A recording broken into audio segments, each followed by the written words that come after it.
Hello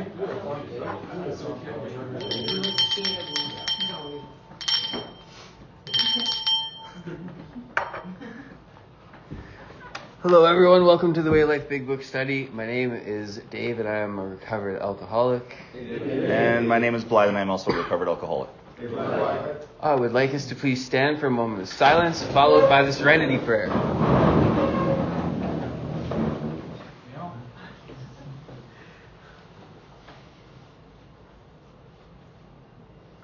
God, grant me the serenity to accept the things I cannot change, the courage to change the things I can, and the wisdom to know the difference. Thank you. So I asked somebody to please read the preamble. Hi, Crystal. Hi, Crystal. Hi, Crystal. The AA preamble. Alcoholics Anonymous is a fellowship of people who share their experience, strengths, and hope with each other, that they may solve their common problem and help others to recover from alcoholism. The only requirement for membership is a desire to stop drinking. There are no dues or fees for AA membership. We are self-supporting through our own contributions. AA is not allied with any section, denominations, politics organizations, or institutions. Does not wish to engage in any controversy, neither endorses nor opposes any causes. Our primary purpose is to stay sober and help other alcoholics to achieve sobriety. Thanks, Crystal. Thank you. And I asked somebody else to read the set-aside prayer. Hi, I'm Cody and I'm an alcoholic addict. Hi, Cody. Hi, Cody. Set aside prayer. God, please help me set aside everything I think I know about myself, the 12 steps, this book, the meeting, my disease, and you. God, so I may have an open mind and a new experience with all these things. Please let me see the truth. Thank you, Cody. Thank you. Okay, so at this meeting, Blythe and I are going to read and explain the first portion of the book, Alcoholics Anonymous. There will be some time at the end of the meeting for questions and discussion. There are paper and pens for notes and such, and highlighters and all that stuff. So before we start on page 17, Blythe's going to take us through a really quick recap of what we've done so far, because there's a lot of new faces here. Sure, so we're on page 17, and although those 17 pages doesn't sound like a lot, we've actually covered a lot of ground. In the introduction, the title page, it states that it's the story of how many thousands of men and women have recovered from alcoholism. So my story was that I continued to get drunk and I couldn't stay sober on my own power. These guys offered me a different story. So if I do what they did, I'm going to get what they got, right? So right from the title page, we're already, solution-based, right? And this is a big book-based meeting, right? This is what we're here for. In the forewords is kind of a history of Alcoholics Anonymous, where we came from, how we got together, and there's also vital information in there. Anytime it says the word we, it's talking about the first 100 men and women. When we look at the wall and it says we admitted we were powerless, that's not the people in this room, right? That's the first 100 members of this book that created the program of Alcoholics Anonymous, right? In the doctor's opinion, the good Dr. Silkworth, what I would consider a medical saint, really laid out our illness for us. He deeply goes into the allergy or the phenomenon of craving, that when I have one drink, I can't stop. And I burn my life to the ground after I have that one drink. He also touches on the second symptom of alcoholism. So alcoholism, an illness, two symptoms, the physical allergy, and this mental malady, the malady that centers in my mind. And that's my complete inability to leave it alone. So the good doctor had a hospital where he saw lots of patients come in and out. Most of us would go in and come out and go on and live happy lives. But there's a portion of people who would go in, come out, go in, come out, come in, come out until we died. And so that's this. The program is designed for hopeless relapsers, right? When I ask, well, have you relapsed before? Every single hand in the room should go up, right? Because the idea of relapse is drinking against my own willpower, right? Lots of times I said I wasn't going to drink and I drank. Lots of times. So that's that piece. And then we did Bill's story. So Bill's story really outlines his alcoholism, right? How it got worse and progressive and all these kinds of things. And it also was what he was like, what happened, and what he's like now, and really broke into that. And as we go through the rest of the book, it'll lean back into Bill's story for lots of different ideas. So I'm kind of nervous. There's a lot of people here. I hope I touched on a lot of things, and we're going to kick it off on page 17. For those who've been around a little while, we're going to start touching on some ideas that are different than you've probably heard in the fellowship, right? In There's a Solution, and in the next chapter, more about alcoholism. I learned so much when I went through this process again with a different guy with a different approach. And what's in the book, right? What's in the book? So we're going to get into that. Yeah. And so this is really where we really dig in to our second symptom, the why do I keep drinking even though I don't want to, even though I have to stop, yet I keep doing it, the alcoholic mind. Okay, so that is page 17, right at the very start. We of Alcoholics Anonymous. Who's that? Yeah. You get a candy cane. All right.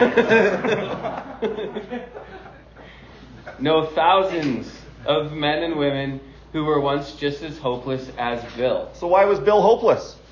Because he couldn't stop drinking. He couldn't stay stopped. Right? That's the main problem here. That's the crux of this thing, isn't it? My inability to stay stopped. Nearly all have recovered. They have solved the drink problem.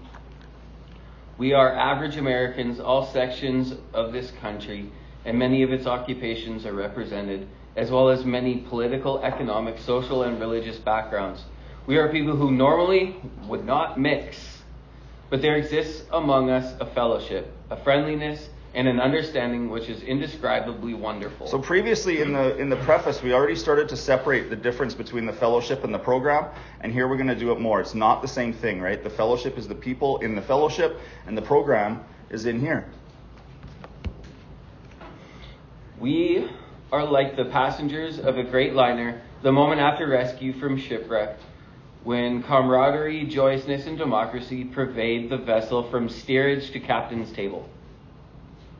Unlike the feelings of the ship's passengers, however, our joy in escape from disaster does not subside as we go our individual ways.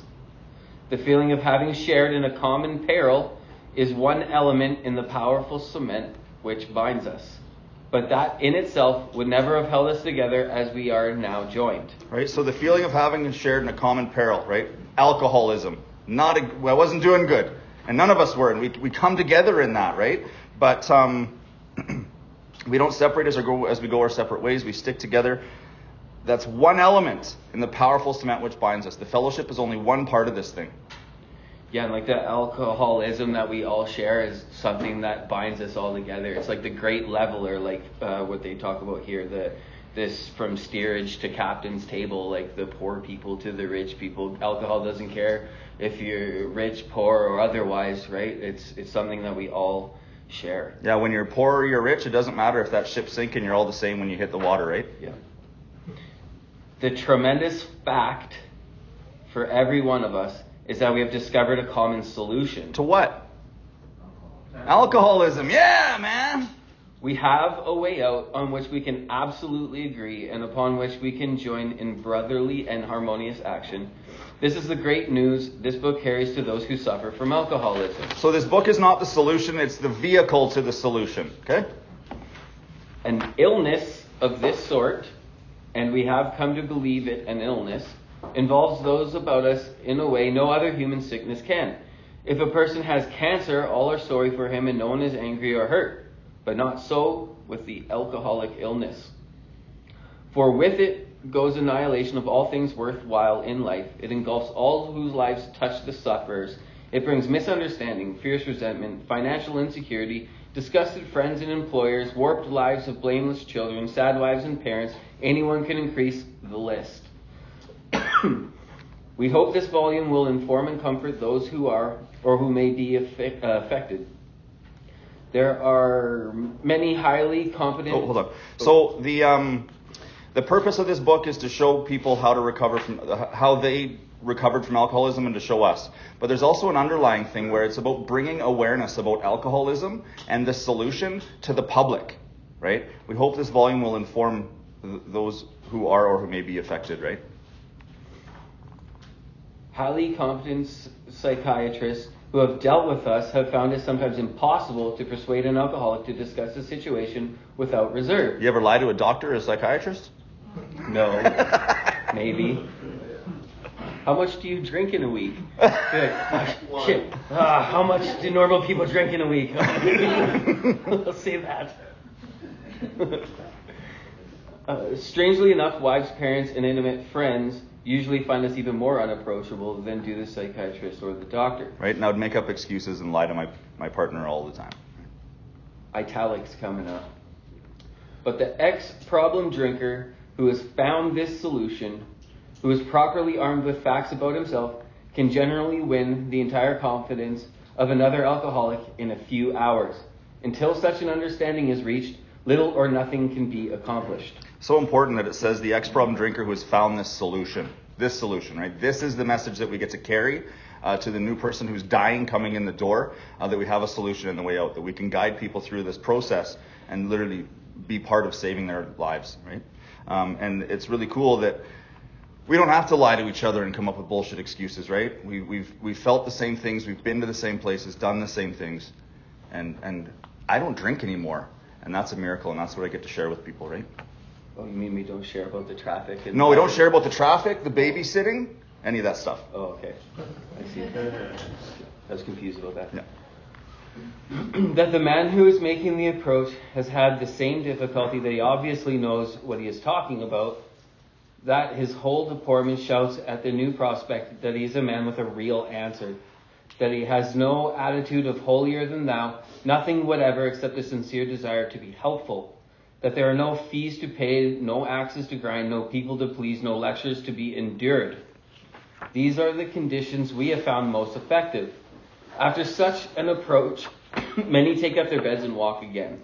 As this thing develops in our community here in Prince George, I see this happening more and more, and I just love it, right? That we can say that I'm a man with a real answer, right? I know the solution to this thing, and I want to share it with people, right? That's what this meeting's based on, and that's what other meetings in Prince George are based on. It's really cool stuff. None of us makes a sole vocation of this work, nor do we think its effectiveness would be increased if we did. We feel that elimination of our drinking is but a beginning. A much more important demonstration of our principles lies before us in our respective homes, occupations, and affairs. Right, so we go through this process, and we're able to stay sober, but if we don't apply these principles to our life, we don't stay sober long, right? And I've seen that in lots of people, and so it's about applying these principles in all of my affairs. Or you're what we refer to as a dry drunk, which is we remove the booze, but we're still miserable, hateful, resentful, angry. And what's the point of being sober if you're that? Mm-hmm. All of us spend much of our spare time in the sort of effort which we are going to describe. A few are fortunate enough to be so situated that they can give nearly all their time to the work. If we keep on the way we are going, there is little doubt that much good will result. But the surface of the problem would hardly be scratched. Those of us who live in large cities are overcome by the reflection that close by hundreds are dropping into oblivion every day. You guys been downtown recently? It's not pretty out there. Not getting better. Many could recover if they had the opportunity we have enjoyed. How then shall we present that which has been so freely given us? We have concluded to publish an anonymous volume setting forth the problem as we see it. So the first 3 chapters plus the introduction is all about the problem, right? Without an identifying the problem, are we ever going to find a solution? No, right? We shall bring to the task our combined experience and knowledge. This should suggest a useful program for anyone concerned with a drinking problem. I think that's the only time that I've seen where it mentions suggestion, right? Yeah, there's more musts than suggestions. Yeah. Of necessity, there will have to be discussion of matters medical, psychiatric, social, and religious. We are aware that these matters are, from their very nature, controversial. nothing would please us so much as to write a book which would contain no basis for contention or argument. We shall do our utmost to achieve that ideal. And they do a great job. Most of us sense that real tolerance of other people's shortcomings and viewpoints and respect for their opinions are attitudes which make us more useful to others. Our very lives as ex-problem drinkers depend upon our constant thought of others and how we may help meet their needs. Spoiler alert! You may already have asked yourself, why is it that all of us became so very ill from drinking? Doubtless you are curious to discover how and why, in the face of expert opinion to the contrary, we have recovered from a hopeless condition of mind and body. How many symptoms? Mind and body. Mind and body. It says it over and over and over again in these first few chapters. If you are an alcoholic who wants to get over it, you may already be asking, what do I have to do? Anytime the big book asks a question, it's going to answer it. We're not expecting you to answer it. Because your answer's probably Because your answers got you drunk. I know mine did. Mine definitely did. It is the purpose of this book to answer such questions specifically. We shall tell you what we have done. Before going into a detailed discussion, it may be well to summarize some points as we see them. Once again, it says, we shall tell you what we've done. So if we do what they did, we're going to get what they got. Which is recovered from mind, body. Mm-hmm. How many times people have said to us, I can take it or leave it alone. Why can't he?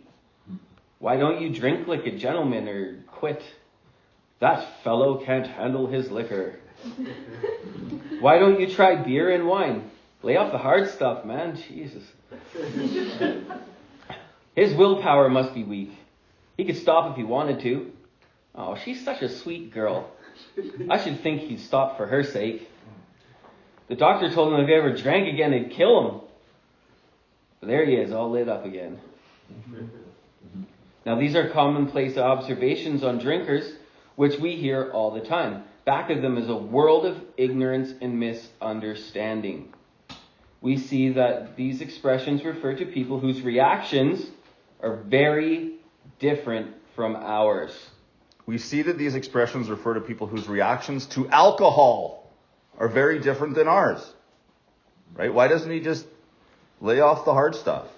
Try beer and wine instead. I have this physical allergy that when I have one, man, I'm on a tear. Yeah. Right? I have a history of drugs as well. And the reason for that being is that of this allergy, right? Anything that's in my sight or in my area is mine when I start. Right? Yeah, it doesn't matter. I could probably get disgustingly drunk off of non-alcoholic. Like a little bit in there. Man. I just have to drink for 3 weeks. Done. So they think we're crazy, right? And in a sense we are. Yeah. But just in the same way, when people are with me and they have 2 drinks and they go home, I'm like, what the fuck's wrong with that guy? Yeah. Right? I think they're crazy. When I got to this part of the book, for me, I remember making this connection. I'm like, oh, that guy's wife wasn't a bitch.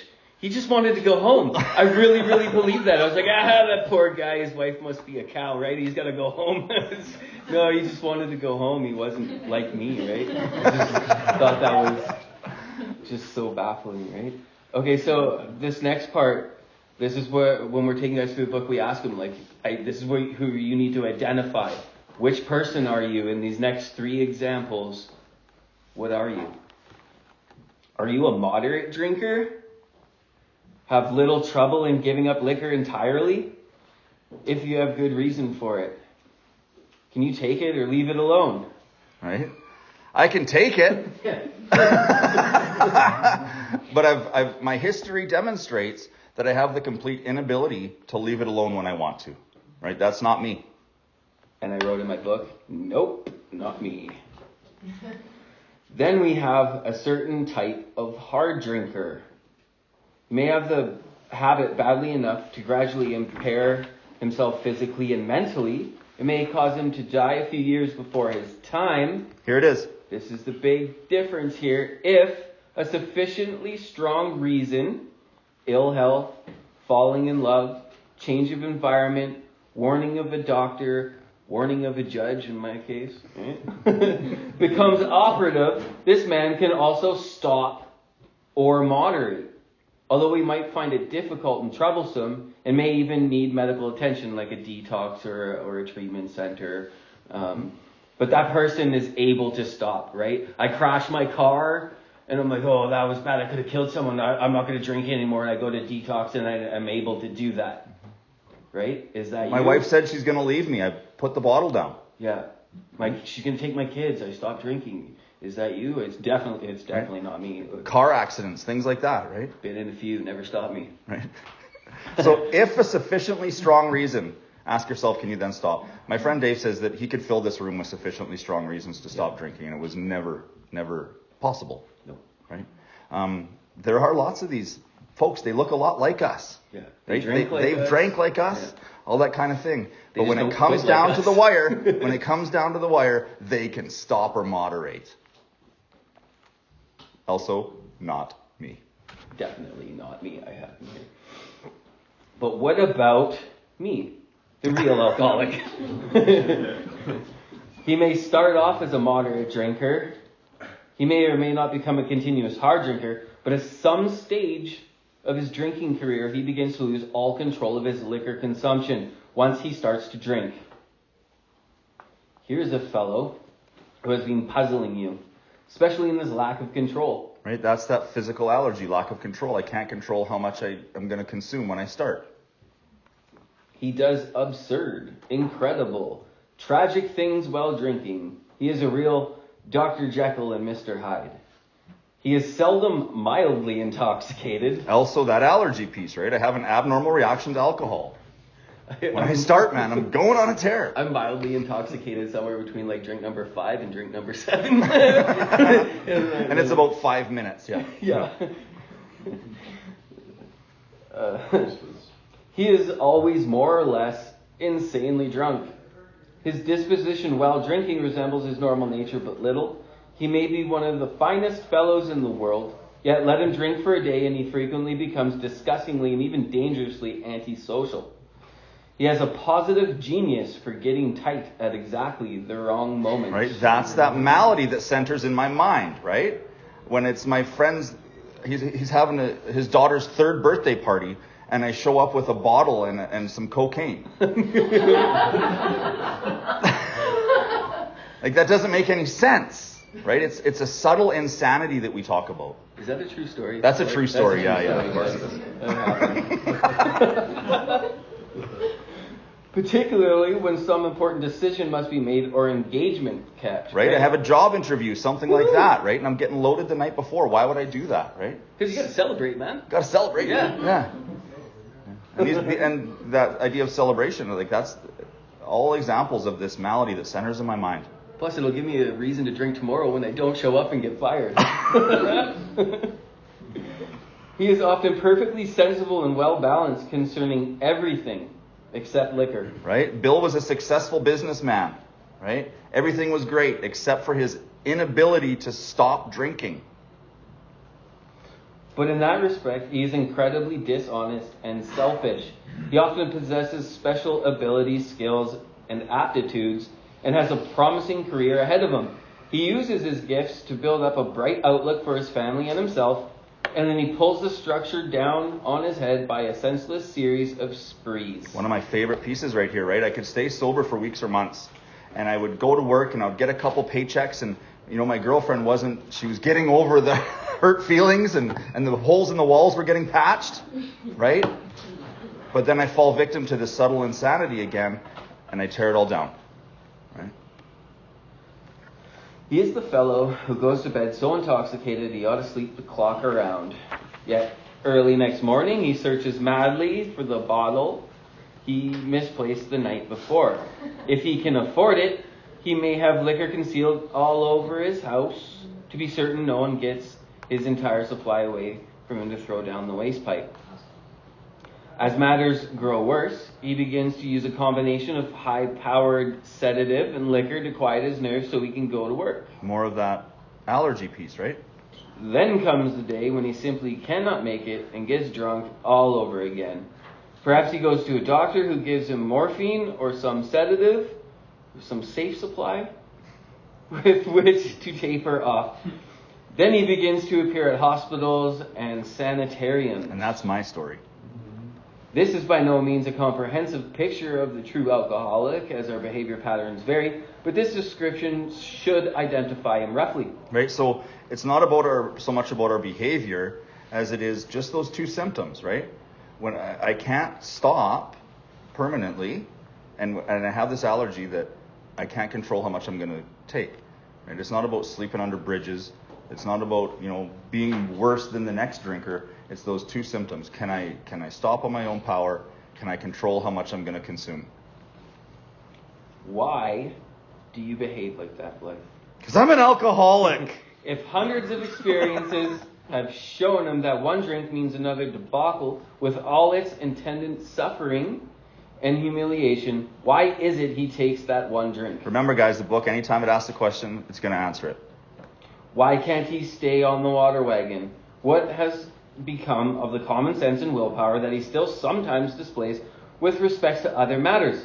Perhaps there never will be a full answer to this question. Opinions vary considerably as to why the alcoholic reacts differently from the normal people.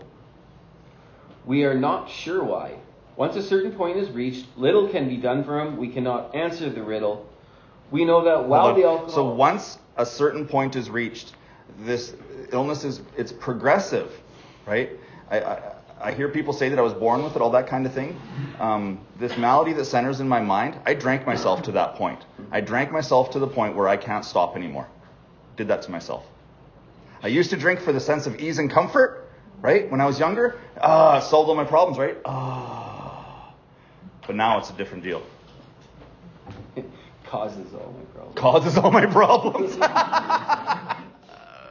We know that while the alcoholic keeps away from drink, as he may do for months or years, he reacts much like other men. We are equally positive that once he takes any alcohol, whatever, into his system, something happens both in the bodily and mental sense. Two symptoms. Which makes it virtually impossible for him to stop. The experience of any alcoholic will abundantly confirm this. We can all relate to that, right? Like, yeah, that's the stuff. These observations would be academic and pointless if our friend never took that first drink, thereby setting the terrible cycle in motion. Right? It's not the allergy, right? Yes, I have that allergy, but that's not the problem, right? If I could just stop, the allergy wouldn't be a problem, right? Yeah, our book would have been over at the doctor's opinion. Don't drink, got it. Breathe in, breathe out, don't drink between. Therefore, the main problem of the alcoholic centers in his mind. So where is my main problem? Symptom of the mind. Right. Centers in my mind, right? Right between the ears. Rather than in his body. If you ask him why he started on that last bender, the chances are he will offer you any one of 100 alibis. Sometimes these excuses have certain plausibility, but none of them really make sense in the light of the havoc an alcoholic's drinking bout creates. Right? I love this. It's like, I drank because my girlfriend's being a bitch, right? And I really made it better when I went out and blew all the money and came home throwing up all over myself, right? Yeah, they seem like a reasonable reason to get drunk, but when we get drunk, we go on benders and destroy our lives. So is that a good reason? No. Not really. They sound like the philosophy of the man who, having a headache, beats himself in the head with a hammer so he can't feel the ache. If you draw this fallacious reasoning to the attention of an alcoholic, he will laugh it off or become irritated and refuse to talk. Right, so I used to justify and make excuses for my drinking all the time, when in reality I didn't have a fucking clue why I was doing it. Yeah, and this is a big sentence right here. Once in a while, he may tell the truth, and the truth, strange to say, is usually that he has no more idea why you took that first drink than you do. Baffled. I was baffled why I couldn't stop. I wanted to stop. I tried to stop. I made promises I was going to stop. And I couldn't. I was baffled. And I think that's a good place to stop. No, keep going. No, keep going. It's 7:30. I know. Okay, fine. Let's do everything you want to do. Some drinkers have excuses with which they are satisfied part of the time. but in their hearts they really do not know why they do it. Once this malady has a real hold, they are a baffled lot. Malady, second symptom of alcoholism. Okay? This is the condition of the mind. You're going to hear different things in the fellowship. The malady, it says right there, once this malady has a real hold, they are a baffled lot. And I was baffled, right? I couldn't stop. Carry on. And here's the obsession that we all suffer. There is the obsession that somehow, someday, they will beat the game. Different topic. Different topic. So someday they'll beat the game. The game being the drinking game, that they can beat it. I was obsessed with the idea that I could stop. This is pre-step one stuff. This is pre-admitting to myself that I cannot safely drink alcohol, admitting to the deepest part of myself that I'm an alcoholic. I suffered from the obsession that somehow someday I'd beat the game. I'd wake up and be like, oh, I'm never fucking doing that again, but it's okay because I can stop. Yeah. But it's okay because I can stop. That's the obsession that we're talking about here. Yeah, that's why we need to concede to our innermost self, right? That we're powerless. That's what it means. We can get rid of this obsession. When I realize in step one, shit, I'm screwed. I can't do this on my own. Do I have that obsession anymore? No, we can get rid of that obsession that I can do this on my own. Yeah. Further on in the book, it says that this obsession must be smashed. Yeah. Right? And we smash that obsession ourselves by looking at our history and going, fuck, I can't stop. Mm-hmm. Right? Carry on, one more sentence. Okay. How true this is... No, just that last sentence. Right. Okay, sorry. But they often suspect they are down for the count. I kind of knew I had a real big problem. Yeah. Before I came here. Yeah, it's true, eh? Like, you're like, I'll just quit tomorrow, and there's a little piece of you going, yeah, no, you won't. All right, so we'll stop there.